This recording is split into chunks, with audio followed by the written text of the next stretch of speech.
Brandon in a few years since I got out of prison, so but he's a good guy. He's very self-confident. You can see him when he's like talking to the parole officer. You never know who's high on drugs.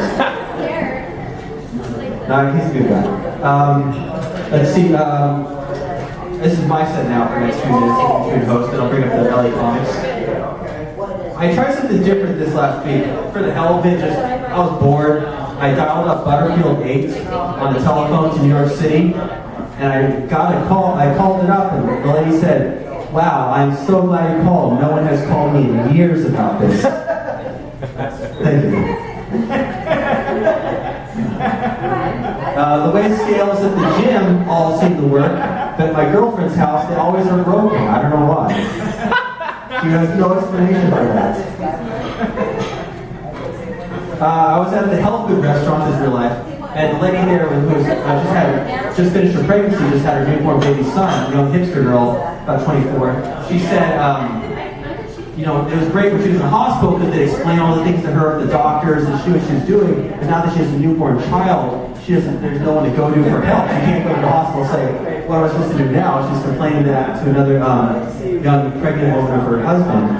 And as a cashier, I said, "Okay." And then she went on to say that the fire marshal said, "Just give us some time. You'll learn how to do it over time." And then the lady fireman said, because it was a son, she told the woman, "Well, if in 18 years you really don't know how to raise kids, bring them to me." This is a positive note to that story, so it's uplifting. Let's see. When I went to the beach over here in Laguna Beach the other day, the lifeguard tapped me on the shoulder. It explained to me Laguna Beach rules of going to the beach. He took out almost cited me for a ticket of no shirt, no shoes, no service. And he wasn't even that good looking. So this average looking guy, a few pop marks, acting, and basically making me feel like an ogre. So I guess people complained. The closest thing I ever get to the girlfriend experience is women asking me if I'm ready to order. It's a happy ending, I guess. Sometimes I get a happy meal. So my girlfriend's been getting really homesick. She says she really misses her ex-boyfriend's house. And this is the same moment I have now, where we went to her ex-boyfriend's house just last week to look for a lost set of car keys, and they went into his bedroom for a whole hour to look for this lost set of car keys. And as I was sitting on the sofa, wondering what's going on there, I was thinking, it would take me 5 minutes to find those keys. It took him a whole hour. No wonder why he's our ex-boyfriend. So some people just not organized. I got friends at the gym now they go every day, and they're always in a hurry. They're always late. They're so irresponsible. Every time I say, "Hey, how's it good to see you, Fred? How's it good to see you, George?" "Oh, I gotta go, Brent. I'm a little late for something right now." I gotta make friends that are on time for things. I went back to my old high school a few weeks ago, and I had a crush on my old high school teacher. She was a little flirtatious with me years ago, and now she's saying to me, "You're too old to be here on campus now. This is totally inappropriate. You're 34 years old, not 16 anymore. Those days will not happen right now." So I'm pretty jealous of the captain of the football team that he gets my English teacher. So I kind of like trash talked him on Craigslist. That's what you do when you get jealous of someone your teacher's going for. I have this friend, who's going on his honeymoon recently, and he's going to Somalia. It turns out, why go to Tahiti? Why go to Paris, France? Why go to Hawaii? And you can go to Somalia. And he's going on the Pirate Adventure tour. And he doesn't know what the cuisine's going to be until they hijack the ship. It could be Chinese, it could be French, it could be Greek food. He's really excited about that. Right now, his wife, or fiance, is in Las Vegas with the Thunder from Down Under guys for her bachelorette party. But he was telling me that she's just friends with him, that's all.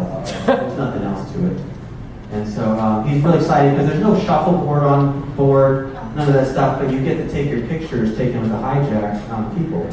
And so he's really excited about that. It's a new phenomenon.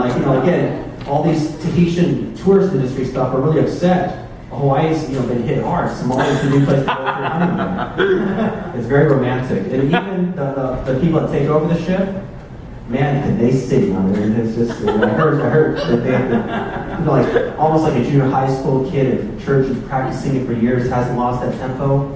Somalians are really known for great singing. And then, my backpack I have here is so shoddy, it's been worn out so much in the last 6 months, that the homeless people over here by the bus stop that all hang out, the drug addicts, they, instead of asking me for change, they started handing me ones and quarters. I felt like, I don't know if that's a good sign or not. They said God bless, take care of yourself. Sometimes at the Laguna Beach Library, there's a lot of homeless people. You can't even find a place to work on a computer or a table to, do some drawing or studying about history about.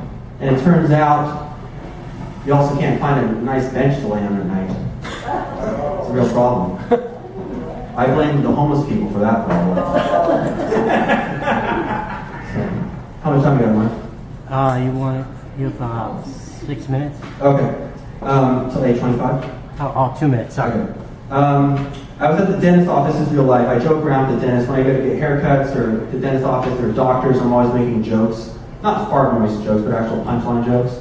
And at the dentist yesterday, I was getting my teeth cleaned. And I told the lady, well, here's a joke for you. You can tell around the office it's clean. So one clean joke tonight. I said there's this guy who comes in the office all the time, very insensitive, saying rude things to all the employees and the dentist at the office. Totally insensitive person. And he went belligerent when he found out he had highly sensitive teeth. He almost walked out and left. Yeah. So they like that one. They know me there. I've actually, I'll end with this. The weirdest thing about me, it's just not a character in real life. And this one, I will, because I flirt with bikini models and supermodels, and I'm hoping to marry one day, but it hasn't quite happened for me yet. But I'm still doing the research to the groundwork, let's say, to lay it out. When I go to the dentist's office, I know that bulimia or anorexia, they destroy the teeth. I said, how much is that really going to cost me if I marry some supermodel? Her teeth are bad. They said $60,000. So every time I flirt with a girl now online, it's just like the $60,000 question. Thanks, guys. It's Brent Goodman.